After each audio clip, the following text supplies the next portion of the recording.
Okay. We are live.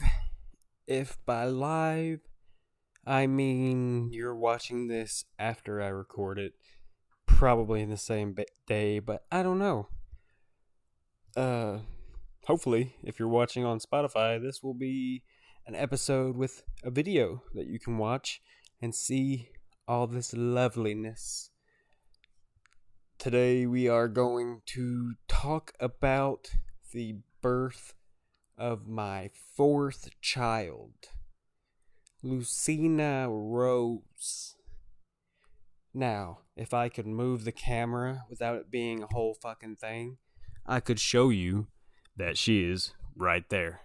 Like, right there.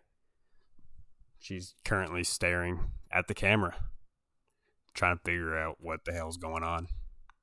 She's about a month now. Yeah. The wife is outside. I'm sure she will be coming in at any second. So we're just gonna play this one by ear, you know? We're just gonna let it go. Let everyone just enjoy what it is to live the life of me, I guess. If it's missing 3 other children, because they're all not here right now.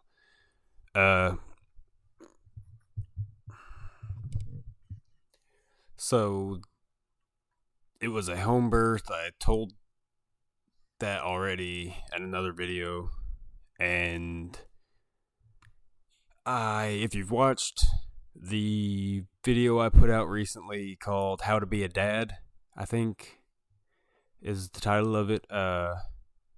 It has her in the video at the very beginning, so you can see her there. But she was completely home birthed. We went and got an ultrasound at a place that you can literally just pay for a one-time ultrasound, and we got the gender, and just basically was like, yep, she's cool in there. You know, it was when she was still just a little bit too small to be felt moving around, so we just wanted to make sure she was cool, and that was the extent of doctor visits or anything that we did. We thought she was going to be due late February is the day that we was expecting. And then late February came. And it went by. Like the day we thought was supposed to be it came and went. And then another week came. And then everybody, I mean, every single day. I didn't really have to deal with it, but Kelly was getting like 7, 8, 10 messages every day. Like, how are you doing? How's the baby doing? Are you okay? And it was all people who were trying to be helpful, you know. But 1 would have been helpful. 20, not so much. Too much of anything is not a good thing, you know. Try to teach that to everyone in the world, but then you get people like me who just fucking house a whole bag of chips. Oh, what's your problem, child? You good? Okay, she's good. No worries. Maybe not, dude. This baby has some shits like you've never seen. I mean, I'm sorry to be airing out her business here for the whole world, my whole 100-something followers to see. This child be shitting. I mean, like blowouts that I've not seen before in my life. And she just sits there and just... That's something I pride myself in, is my ability to be accurate with the sound of the farts that I make. So when I say her shit sound like... You know that they sound like... Not like... I mean, this is like some full, like, wet, explosive, just... It's rough. Oh, jeez. I'm so hesitant to talk about my kids in ways online because, these kids are going to grow up and be adults and have to live with the shit I say about them. But fuck it. That's future me's problem. I'm living in the now. Uh, but yeah, she was late, even though we didn't know what her actual due date was. We just knew that Kelly was pregnant as fuck and ready to get that baby out of there. Like we was ready to hit the eject button on the baby, and we was doing everything that we could think of to get that thing out. I mean, I keep calling it a thing, like so disrespectful, like that thing that we created. Uh, but taking walks, spicy food, uh, when we wasn't like worried about being late, and we was just expecting the baby to have came. We were still having sexy time, but it got to the point where she was so pregnant she didn't want me to look in her general direction without her throwing up. And yeah, so it was everything else we was trying. Anything when you Google how to get the baby out, we was doing all that shit. And then one day we was just at the house, normal day. Kelly had tidied up a little bit, was sitting there reading a book on her Kindle shit. And then it was like, oh, wait, that felt weird. And it's like, oh, wait, what felt weird? And in my head, I was like, oh, shit, it's fucking go time. But I think that every time Kelly so much is like, she would have said that she had to fart. I was like, oh, fuck, that's baby. And then, it progressed and turned out to be the real deal. So as we was, like preparing the house and ourselves, the kids were still just kind of like being kids, doing their thing. And we were having to make like a game time decision on if they were going to come just stay chill with us or if they was going somewhere, because anytime that you try to contact people is when it's impossible to contact somebody. So, we tried to contact a couple people and it took them a while to get back to us. So we was just like, all right, I guess it's just happening with them here. And then they came through and they came and got the little ones. And not long for me, but probably eternity for Kelly, Lucy came.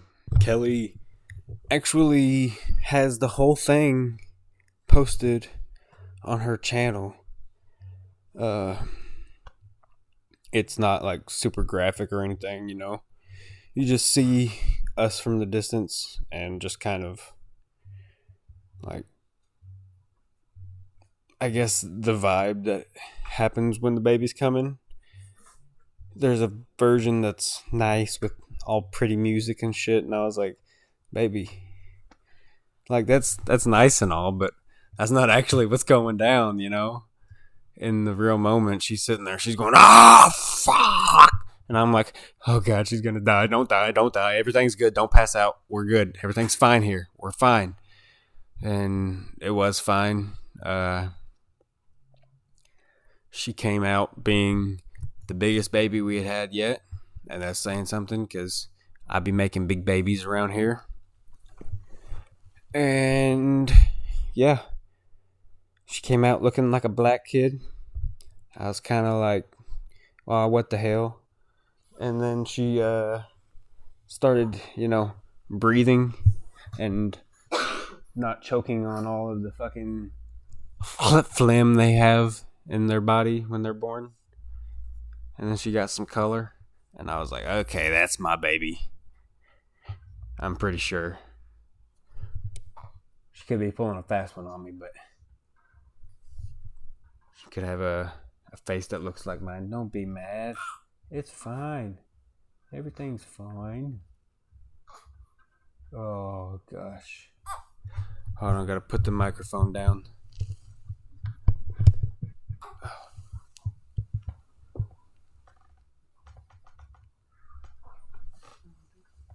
You see, what we have here is a burrito baby. And she is a very large burrito baby. Right now, she's probably about an 11-pound burrito. And that's a lot of beans, you know what I mean? Oh, okay. Let's see if she got anything to say. Oh, really?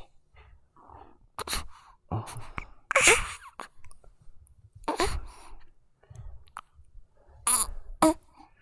That might be the most interesting part of any podcast episode I've ever done. Oh, gosh, she's so sweet. But honestly, if you're even hesitant or like slightly considering, I guess is better term. I just stopped talking halfway through that word. If you're considering doing a home birth, I think it's a pretty cool option. It's definitely, I would say, more stressful for the man than going to a hospital. But like, we could take a little bit more stress during the whole birthing part. Like, you see all those pictures of guys just asleep on a couch when a lady's sitting there fucking pushing a goddamn football out of her pussy, and it's like, okay, we could be a little bit more involved, you know? I told Kelly that this was, like, I actually felt like I was involved with this one. A lot of the other two, Leo, I feel like that was just basically like, it was the fast food equivalent of popping out babies. They have it down to such a science. It's like, bam, bam, bam, wham, thank you, bam, there's your baby, get the fuck out of here. And Ariel, she was a home birth also, but we had some help that time with doulas and whatnot. But this, it was just me and Kelly, you know. It gave the opportunity for connection, I feel like. And honestly, there's still not a whole lot you can do other than I guess I could do that. I guess I could give a couple tips to help if you just have no fucking clue how to help your wife while she is pregnant. Then there's a couple things that could help. I guess the biggest thing is counter pressure. So there's a couple ways to do counter pressure. You can either lift up on the belly or push on the lower back. So, hold on, girl. I'm about to give a demonstration here. Let's see. So, say she was in my belly, right? She's right here. Then imagine you're literally just doing what I'm doing right now and grabbing her butt in the imaginary belly and lifting up to try and release some of the pressure from the belly and the back. And then with the counter pressure, you're just like, here, take a good look at my ass. I don't know if you can even pick this up on the mic, but you get right there and you just push. Squeeze together. Yeah, like she said, I don't know if you heard her, but you have fully granted permission to just squeeze the fuck out of your significant other's ass because it helps. And there's times where I was doing it too hard during the labor process, and then she would, you know, tell me, hey, quit being so fucking rough, dude. And then, you know, other than that, it makes you feel kind of like animalistic when the baby comes out and it's just like everything's covered in blood and you're just sitting there cutting the baby's cord and it's literally just you and the life that you and your wife created, and it's pretty cool, you know. It's a pretty overall intense moment. Like after it was all done and they were just sitting on on the bed, it's kind of just like, whew. And the shitty part is after you push the baby out, it's not even done. There's still more you have to get out after that. And like they don't fucking talk about that. Nobody's like, "Oh, hey, just so you know, there's more that's supposed to come out after the baby." It's just a whole thing. Yeah, she said at the hospital because they just push on the stomachs and just fucking knead that shit out like it's a pizza dough. Okay, the baby is getting off screen and going to the madre. But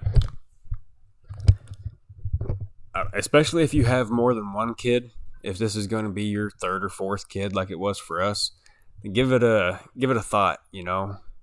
Especially say your wife had the first couple kids, no epidural or whatever it's called, like just raw dog that baby straight out of there. And then, you know, think about it because it gives you the opportunity to connect more, and that's always good, right? It's always what we're trying to do is stay connected with our fucking family.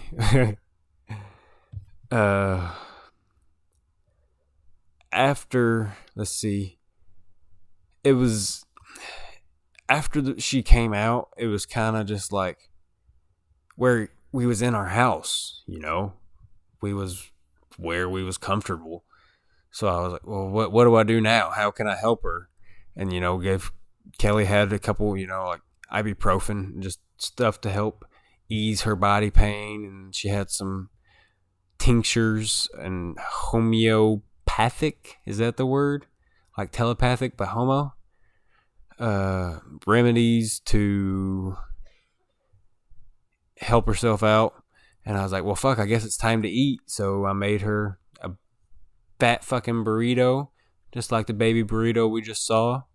And she ate that shit and watched some Netflix on the laptop and went to sleep. It's the most eventful time. And then after it, it's like, like it's kind of what like you imagine when they end, like a big fight scene or something happens in a movie, and then the end of the movie is them all just standing there like, and then what they don't show you is everybody just like, oh, fuck, I gotta go back to work or whatever, you know, like Superman, I gotta go write for the fucking newspaper. Jeez.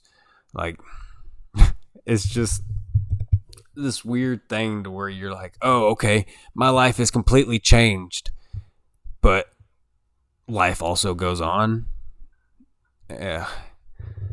It's kind of, the passing of someone and the birth of someone is really, really similar in how it makes you feel.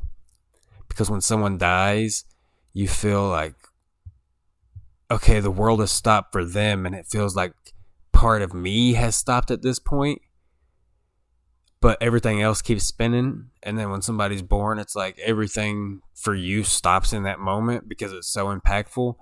But there's a motherfucker halfway across the world eating sloppy joes and watching fucking Trailer Park Boys and whatever, you know, like days just keep on going for everybody else. But you're having one of the most impactful moments a person can have. But it just keeps on going and keeps getting crazier after that.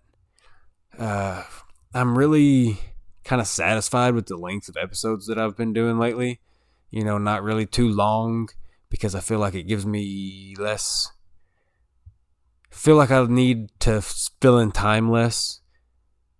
And that was happening a lot when I was trying to do 30, 45. Like I was striving for an hour and I never hit that mark because I'm just one person, and I'm going to talk about what I feel like talking about in the moment.